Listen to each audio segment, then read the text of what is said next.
আমরা সবাই ঐক্যবদ্ধ থাকবো। দলের প্রতিটা নির্দেশ আমরা নির্দেশ মেনে চলবো। প্রিয় সহকর্মীবৃন্দ, বক্তব্য দীর্ঘায়িত করবো না। দাবি আমাদের একটাই। দাবি কি বলেন তো? নিতাই রায়ের মনোনয়ন মানি না। নিতাই রায়ের মনোনয়ন মানি না, মানব না। প্রিয় নেতা তারেক রহমান সাহেবের কাছে আমাদের দাবি একটাই, মাগুরা যাকে নমিনেশন ঘোষণা করা হয়েছে সম্ভাব্য প্রার্থী হিসেবে, উনি একজন গণবিচ্ছিন্ন নেতা। নেতা হিসেবে আমরা তাকে মানতে পারি না।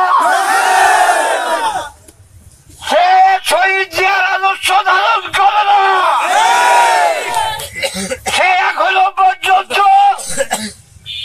এরশাদের আদর্শ ধারণ করে মাগুরা বিএনপিকে ধ্বংস করার ষড়যন্ত্রে লিপ্ত।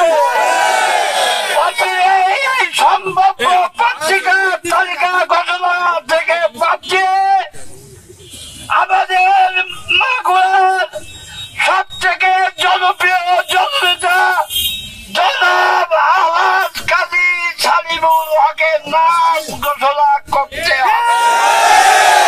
সবাই জোরে বলে, জোরে বলে।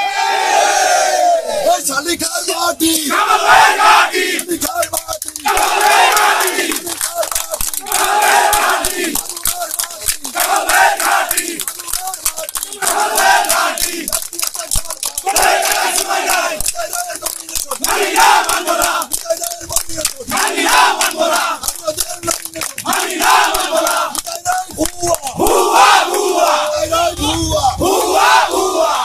আরে ভালো খবর শুনতে চান নাকি আপনারা?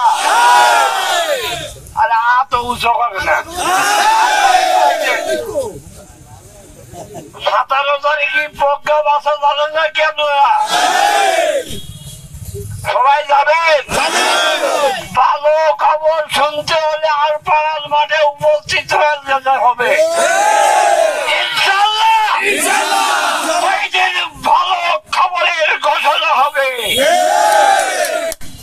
বিশ্বাস রাখেন, আল্লাহ আমাদের সহায় আছে। আমাদের কাছে খবর থাকলেও আমরা আজকে বলবো না।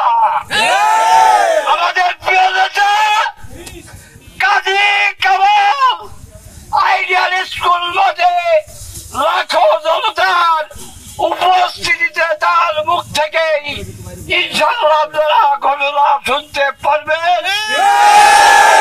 সবাইকে আমি আহ্বান জানাই,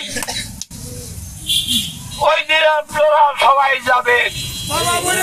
তারপরে একটি কথা বলতে চাই, আমাদের ভিতরে গুরু বেমক লবিং আছে।